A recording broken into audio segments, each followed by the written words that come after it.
are back live. This is your Bolo Punch Boxing Hour, brought to you by George Rogie Insurance. www.bolopunchboxinghour.com. Streaming to you live, as always, on Ustream.tv. Timmy, the producer, Patterson. Is there any way at all for our listeners to get in touch tonight? Yep, you can hit us up on the Yahoo Instant Messenger keyword, Bolo Punch Boxing Hour, all one word. That's the best way to reach us. I see that Ustream is having some problems with their chat room, and that's probably going with the nerdy geeks trying to make their page look better and haven't figured out how to work the chat room yet. But he was not talking about our 5 listeners. He was talking about some other geeks. Yeah, I'm talking about the other geeks. But best way to reach us is Yahoo Instant Messenger. I'll try to get your comments on the air, or you can call us on the hotline 219-743-9743, and we'll throw you in with the boys, Chris and Emil. Get her done. Very good, very good. Saturday night in Manila. Segment brought to you by Hop Devil. Saturday night at Manila in the Philippines. Flyweight action, Nonito Donaire, who we have been very impressed with forever now. TKO victory in the 4th round over our buddy Raul Cobrita Martinez. Oh, come on, Raul. I was planning on having you on this week to talk about how you knocked out Nonito Donaire. Well, biggest fight of your career. I don't know if I was planning on that, but I was planning on him having a little bit better showing than what he had. I was planning on it. I'll step up for you, Martinez. I didn't actually get to see this live. This being in Manila was at a very late. It was a very late showing. Actually, they didn't even have this up as on a lot of the scorecards until Sunday morning. But Donaire basically handled Martinez throughout this whole fight and did what he was supposed to do with a much lesser guy. I mean, Martinez has a very good record, 24-1, yeah. And Donaire only has 1 loss as well, but he seemed to get a little more dynamite after he beat Darchinyan. I don't understand it. He doesn't have a big knockout record. He only has 14 knockouts. He dropped in weight a little bit. He landed the dream punch, though, against Darchinyan a while back. Hey, Chris, I hate to interrupt you guys, but you live listeners out there, please hit the refresh button on your thing, and you'll have the chat room back up and running there, folks. Well, there we go. I can do that. Well, you don't do it. You keep talking. We'll get you up in the break. All right, but all of our listeners out there, hit the refresh button, and you can join the chat room. Thank you, guys. What happened there? I didn't push no. Something bad happened on my screen there. I don't like that at all. Thanks, we were just talking I was talking with a referee, Pete Pogorski, at not Stanley Spadowski. Pete Pogorski is a referee that I was talking with at the last UIC Pavilion Chicago fight, and he was talking to me about. I sat with him. I was sitting at the seat. I understand you were sitting next to him. No, but there was an empty seat on my left that is the rotating seat for whatever ref is not in the ring, obviously. So he would come, sit down, and then the next guy. Yeah, the refs were basically, and they were critiquing each other's. They were. Man, you want to hear some shit? You talk to a referee about another referee, but and I'm not saying that this particular gentleman is like this, but But they all were. No, I'm not. No, I'm not saying that this particular gentleman was, but this one referee, because there were 3 or 4 referees that night. This is one that was not doing that kind of stuff. But Pete Pogorski was sitting next to me, and he goes, "Yeah, I'm going to be in the Philippines in a couple weeks." And I said to myself, Mr. Pogorski, you're somewhere listening right now. I said, yeah, you are. Yeah, you are. And I'm going to be in Pamplona, Spain, running with the Bulls. Well, sure as shit. Here he is. Here he is. So he was sitting next to me in Chicago, and now he goes and referees Donaire against Martinez. And he'll probably be back in Chicago this week. He probably will be. And I'll say, I thought you were a liar. There you were. There you were. But Raul Cobrita Martinez, we still love you, man. Call into the show sometime. We'll put you on again. And we're waiting for that rematch between Donaire and Darchinyan. And Darchinyan. I mean, Darchinyan moved up in weight. I don't know if Donaire's going to go back up to that weight, but everybody wants to see it. Junior flyweight action, Brian Valoria knockout in the 11th round over Ulysses Solis. He wins a junior flyweight championship of the world. Valoria 25-2 with 15 knockouts. Solis moving on down to 28-2 with 20 knockouts. Yeah. Didn't you see Brian Valoria fight?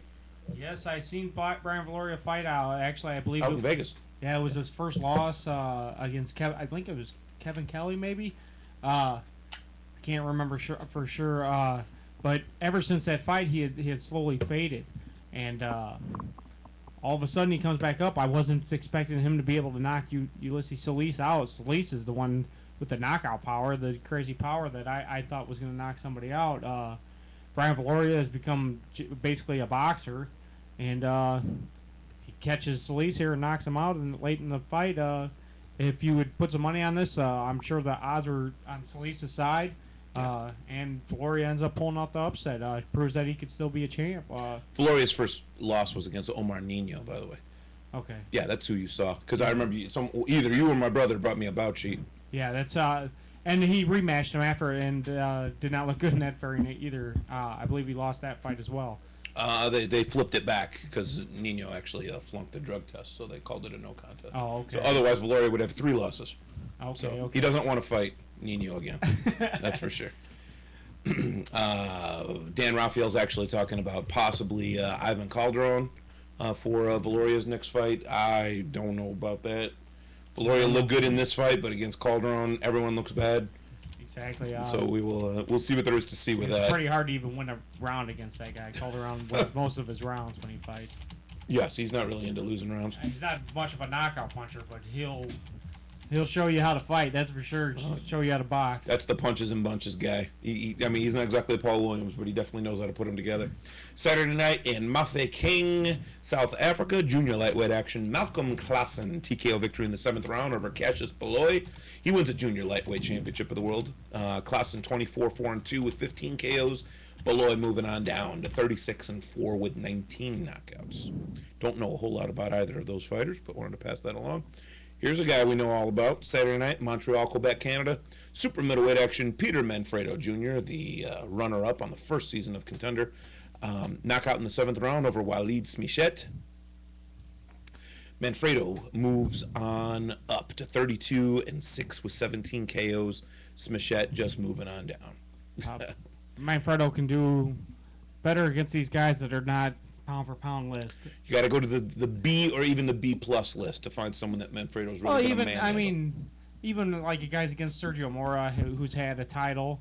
I mean, they're good, just not the guys that are on the pound for pound top 10 list. That like Calzaghe. Calzaghe's going to destroy him. You know what I mean? That type of fighters, he has no chance against. But who does have a chance, really? I mean, you have to be Bernard Hopkins to be close. Yeah. With Calzaghe. So Manfredo wants to fight John Duddy, is what. And that would probably be a good fight for him. Duddy does not have the skills that Calzaghe has, and it would probably end up being a pretty good fight. That could be a good fight. I'm still picking Duddy to win that fight, though. Friday night, Prim, Nevada, featherweight action, Yuri Orcus Gamboa. This was on Showbox. I watched this. This was TKO victory in the 10th round over Jose Cheo Rojas. Gamboa does not show the dynamite that he usually shows, though, against Rojas. Rojas actually showed that he had a pretty good chin. Kind of a tall, lanky guy. Throws from weird angles, throws some wide punches, but actually caught Gamboa a couple times. Did knock him down, but swelled his face up a little bit. But still, Gamboa does what he's supposed to do, and he didn't put the knockout punch on Rojas necessarily, but he caught him with a bunch of clean shots and then stopped and kind of posed. The ref just decided, enough's enough. I want to watch CSI tonight. I don't know why he stopped it there. That was upsetting. I'm like, dude, and I say this often when fights are stopped for no real apparent reason. Well, Rojas' eye was closing. Yes, but come on. If what did you see in the 10th that you didn't see for 3 or 4 rounds before that? That's upsetting. I don't like that stuff. All I could say is the ref knew that he had no chance at winning, and his eye was closing. He knew that before that. All right, let's go ahead and take a break, and we're going to come right back, I believe, with Bert Sugar. Are we right? Okay. Now, that's only about a 5-minute interview, so we'll come back and we'll critique it, and we'll explain how we could have done better than if we'd have said it ourselves. I don't know what you just we can't do better than Bert Sugar. This is Bolo Punch. We'll be right back. I don't know what you just said. Generation Insurance Family, serving Indiana families for over 80 years. Is a member of both independent